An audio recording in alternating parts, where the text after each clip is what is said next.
Friends, ಎಲ್ಲರಿಗೂ ನಮಸ್ಕಾರಗಳು. ಹೆಚ್ಚು ಬಸವಕ್ಕೆ ನನಗೆ ಎಲ್ಲರಿಗೂ ಸ್ವಾಗತ.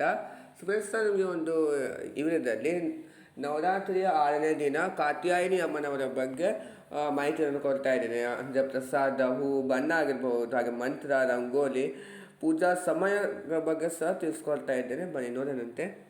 ಈ ಕಾತ್ಯಾಯಿನಿ ಅಮ್ಮನ ಅವರ ಒಂದು ವಿಶೇಷತೆ ಏನಪ್ಪ ಅನ್ನೋದಾದರೆ, ಗುರುಗ್ರಹದ ಅಧಿಪತಿ.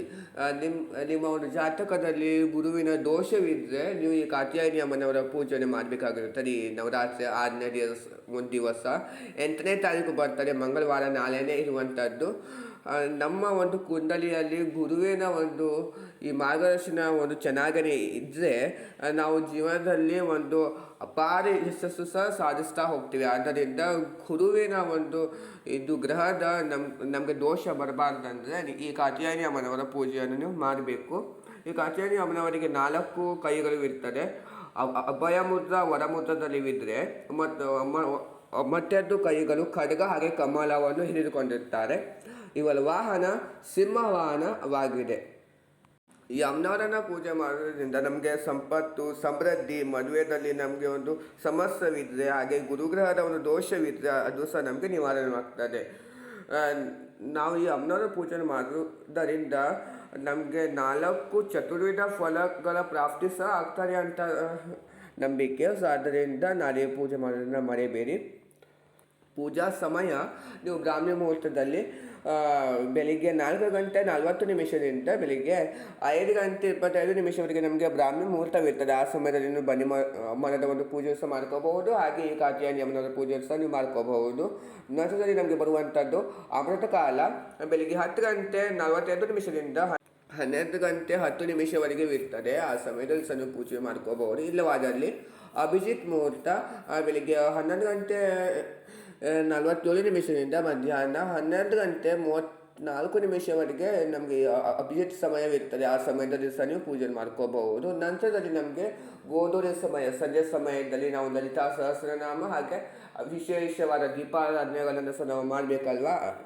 ಅದಕ್ಕೆ ಸಮಯ ಸಂಜೆ 6:05 6:29 ನೀವು ಈ ಎಲ್ಲ ಪೂಜೆಗಳನ್ನು ಸಹ ನೀವು ಮಾಡ್ಕೋಬಹುದು.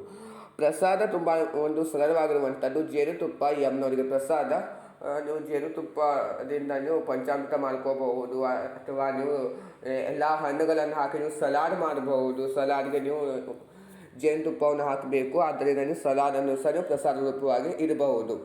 ಈ ಅಮ್ಮನವರಿಗೆ ಇಷ್ಟವಾದ ಬಣ್ಣ ಅಂದರೆ ಕೆಂಪು ಬಣ್ಣ. ಸೊ ನೀವು ಕೆಂಪು ಬಣ್ಣದ ಬಟ್ಟೆಯನ್ನು ಹಾಕಿಕೊಂಡು ನೀವು ಪೂಜೆಯನ್ನು ಮಾಡಬೇಕಾಗಿರ್ತದೆ. ಹಾಗೆ ಈ ಅಮ್ಮನವರಿಗೆ ಇಷ್ಟವಾದ ಹೂವು ಅಂದರೆ ಚೆಂಡು ಹೂವು. ನೀವು ಚೆಂಡು ಹೂವು ಇಲ್ಲವಾದರೆ ನೀವು ಸೇವಂತಿಗೆ ಹೂಗಳಿಂದ ಸಹ ನೀವು ಅಲಂಕಾರ ಮಾಡಬಹುದು. ಈ ಥರ ನೀವು ಪೂಜೆ ಮಾಡ್ಕೋಬೇಕಾಗಿರುವಂಥದ್ದು. ಈ ಅಮ್ಮನವರ ಬಗ್ಗೆ ನಾನು ನಿಮಗೆ ಹೆಚ್ಚಿನ ಮಾಹಿತಿಯನ್ನು ತಿಳಿಸ್ಕೊಳ್ಬೇಕಂದ್ರೆ, ಈ ಅಮ್ಮನವರಿಗೆ 3 ನೇತ್ರಗಳು, 3 ಕಣ್ಣುಗಳು ಇರ್ತದೆ. ಹಾಗೆ ಹಣೆಯ ಮೇಲೆ ಅರ್ಧ ಚಂದ್ರಾಕೃತಿ ಸಹ ಇರ್ತದೆ. ರಂಗೋಲಿ ಅಂತ ಬಂದರೆ ಈ ಅಮ್ಮನವರಿಗೆ ನೀವು ಗುರುಗ್ರಹದ ಸಂಬಂಧಿಸಿದಂತೆ ನೀವು ರಂಗೋಲಿನ ಹಾಕಬೇಕಾಗಿರುತ್ತೆ. ತುಂಬ ಸರಳವಾಗಿರುವಂಥ ಒಂದು ರಂಗೋಲಿ ನೀವು ನೋಡ್ತಾ ಇದ್ದು ಸ್ಟಾರ್ ರಂಗೋಲಿ. ಹಾಗೆ ತ್ರಿಶೂಲ ಆಕಾರವಾಗಿ ಅದನ್ನು 4 ಕೋಣಕರಕ್ಕೆ ಸಹ ಒಂದು ತ್ರಿಶೂಲ ಆಕಾರಗಳನ್ನು ಮಾಡಿ ಮಧ್ಯದಲ್ಲಿ ನೀವು ಅಮ್ಮನವರ ಶ್ರೀಂ ಬೀಜಾಕ್ಷರವನ್ನು ಬರೀಬೇಕು. ಮತ್ತು ಈ ರಂಗೋಲಿಯನ್ನು ನೀವು ಹೊಸ್ತಿಲ ಮುಂದೆ ಮಾತ್ರ ಹಾಕೋದು, ಮಾತ್ರ ಯಾವುದೇ ಕಾರಣಕ್ಕೂ ಹೋಗಬೇಡಿ. ನೀವು ಎಲ್ಲಿ ಕಳಸ ಘಟಸ್ಥಾಪನೆ ಮಾಡ್ತೀರೋ ಅದರ ಮುಂದೆ ಪುಟ್ಟದಾಗಿ ನೀವು ಹಾಕಿ, ತುಂಬ ದೊಡ್ಡದಾಗಿ ಸಹ ಬೇಡ, ಪುಟ್ಟದಾಗಿ ಹಾಕಿಕೊಂಡು ನೀವು ಈ ಕಾತ್ಯಾಯಿನಿ ಅಮ್ಮನವರ ಪೂಜೆಯನ್ನು ಮಾಡ್ಕೋಬಹುದು. ನಾವು ಈ ಕಾತ್ಯಾಯಿನಿ ಅಮ್ಮನವರ ಪೂಜೆ ನಾಳೆ ಮಾಡುವಂಥದ್ದು, ಮಂಗಳವಾರ 8ನೇ ತಾರೀಕು.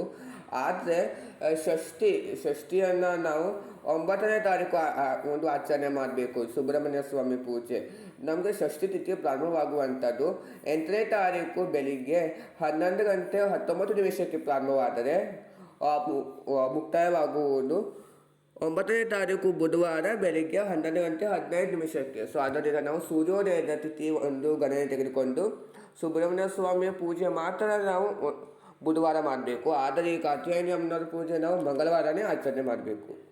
ಮಂತ್ರ ಅಂದರೆ ಓಂ ಕಾತ್ಯಾಯಿನಿ ದೇವಿಯೈ ನಮಃ, ಓಂ ಶ್ರೀ ದೇವಿ ಕಾತ್ಯಾಯಿನಿ ದೇವಿಯೈ ನಮಃ ಅಂತ ನೀವು ನಾಳೆ ನೀವು ಸಂಪೂರ್ಣ ದಿನ ಸಹ ನೀವು ಹೇಳ್ಕೋಬಹುದು. ಹಾಗೆ ಮತ್ತೊಂದು ಸ್ತೋತ್ರ ಇದು ಸಹ ನೀವು ಹೇಳ್ಕೋಬೇಕು. ಚಂದ್ರಹಾಸೋಜ್ವಲಕರಾರ್ಥ ಶಾರ್ದೂಲ ವರವಾಹನ ಕಾತ್ಯಾಯಿನಿಂ ಶುಭಂ ದದ್ಯಾ ದೇವಿ ಧಾನವ ಘಾತಿನಿ ಅಂತ ನೀವು ಮಂತ್ರವನ್ನು ಹೇಳ್ಕೊಂಡು ನೀವು ಪೂಜೆ ಮಾಡಬೇಕು. ನೋಡೋಣ ಫ್ರೆಂಡ್ಸ್, ನಮಗೆ ಇವತ್ತಿನ ಈ ವಿಡಿಯೋದಲ್ಲಿ ನವರಾತ್ರಿಯ 6ನೇ ದಿನ ಕಾತ್ಯಾಯಿನಿ ಅಮ್ಮನವರ ಬಗ್ಗೆ ಸಂಪೂರ್ಣ ಮಾಹಿತಿಯನ್ನು ಕೊಟ್ಟಿದ್ದೇನೆ. ಮುಂದಿನ ಒಂದು ವಿಡಿಯೋದಲ್ಲಿ ಕಾಳರಾತ್ರಿ ಅಮ್ಮನವರ ಬಗ್ಗೆ ಸಂಪೂರ್ಣ ಮಾಹಿತಿಯನ್ನು ಕೊಡ್ತೀನಿ. ಈ ವಿಡಿಯೋ ನಿಮಗೆ ಇಷ್ಟವಾದಲ್ಲಿ ಲೈಕ್ ಮಾಡಿ, ಶೇರ್ ಮಾಡಿ, ಕಮೆಂಟ್ ಮಾಡಿ. ಹಾಗೆ ಯಾವುದೇ ಕಾರಣಕ್ಕೂ ಪ್ಲೀಸ್ ಒಂದು ಸಬ್ಸ್ಕ್ರೈಬ್ ಮಾಡೋದನ್ನು ಮರೆಯಬೇಡಿ. Thank you.